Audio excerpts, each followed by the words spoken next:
এভাবেও বোধহয় ফিরে আসা যায়। এটাই বোধহয় অ্যান্টনির গল্প, পতনের নয় পুনর্জাগরণের, পরাজয়ের নয় প্রত্যাবর্তনের। অ্যাস্ট্রাম শহর থেকে যখন আচমকা এক ঢেউয়ের মতো অ্যান্টনি এসে ম্যানচেস্টারে খেয়ে হারিয়ে ফেলেছিল নিজেকে, তখন কে ভেবেছিল সেই অ্যান্টনি আবার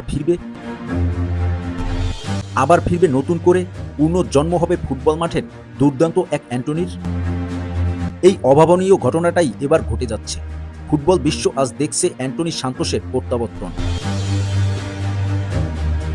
ম্যানচেস্টার ইউনাইটেডের সেই লর্ড অ্যান্টনি এখন রিয়াল বেটিসের ফ্যানদের মধ্যমণি। অ্যান্টনির উপস্থিতি এখন পুরো একটা বেটিস ফ্যানবেসকে প্রাণবন্ত করে তোলে। তার ইম্প্যাক্ট রিয়াল বেটিসের জয়ে অবদান রাখে। আক্রমণ কিংবা ডিফেন্সিভ কন্ট্রিবিউশন সবকিছুতেই অ্যান্টনি একটা মিক্সড প্যাকেজ। লা লিগায় গতকাল মায়োর্কার বিপক্ষে রিয়াল বেটিসের হয়ে ৩৭ মিনিটে জোড়া গোল ও এক অ্যাসিস্ট করেছেন ব্রাজিলিয়ান এই রাইট উইঙ্গার। গোল ও অ্যাসিস্টের পাশাপাশি ৩টি শট অন টার্গেট, ৩টি ট্যাকেল, রিকভারি ৬টি ও ৪টি গ্র্যান্ড ডুয়েল জিতেছেন। রিয়াল বেটিসের হয়ে শেষ ৯ ম্যাচে ৫টি গোল ও ২টি অ্যাসিস্ট করেছেন ব্রাজিলিয়ান এই উইঙ্গার। মাল্লোর্কার বিপক্ষে বেটিসের ৩-০ গোলের জয়ে অ্যান্টনির পারফরমেন্স ছিল দেখার মতো এবং দুর্দান্ত। ৮৩ মিনিট খেলেছেন, যেখানে তিনি করেছেন ২ গোল ১ অ্যাসিস্ট,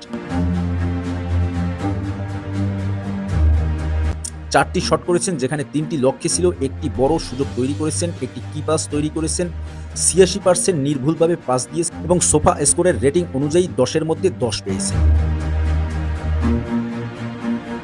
ব্রাজিল জাতীয় দলের স্কোয়াড ঘোষণার আগের দিন যেন নিজের নামটা আকাশে লিখে রাখল অ্যান্টনি। লা লিগায় মায়োর্কার বিপক্ষে ৩৭ মিনিটই জাদু দেখিয়ে গেল ব্রাজিলিয়ান এই তারকা। ডি বক্সের বাহির থেকে ২টা গোল, সাথে এক অসাধারণ অ্যাসিস্ট। মনে হচ্ছিল আজ বলটা তার পায়ে আদেশেই নাচছে। এ যেন স্কোয়াড ঘোষণার আগে একটাই বার্তা, আমাকে ভুলে যেও না, আমি এখনো ব্রাজিলের একটা আগুন।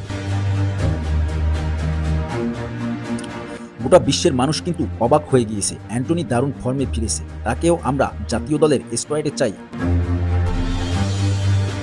এখন ব্রাজিল সমর্থকদের একটাই চাওয়া, অ্যান্টনি যেন ব্রাজিল জাতীয় দলের স্কোয়াডে আবার সুযোগ পায়, আবার যেন নিজেকে মেলে ধরতে পারে এবং ২০২৬ বিশ্বকাপ স্কোয়াডে ব্রাজিল জাতীয় দলের একজন খেলোয়াড় হিসেবে অনেক ভক্ত সমর্থকেরাই অ্যান্টনিকে দেখতে চান।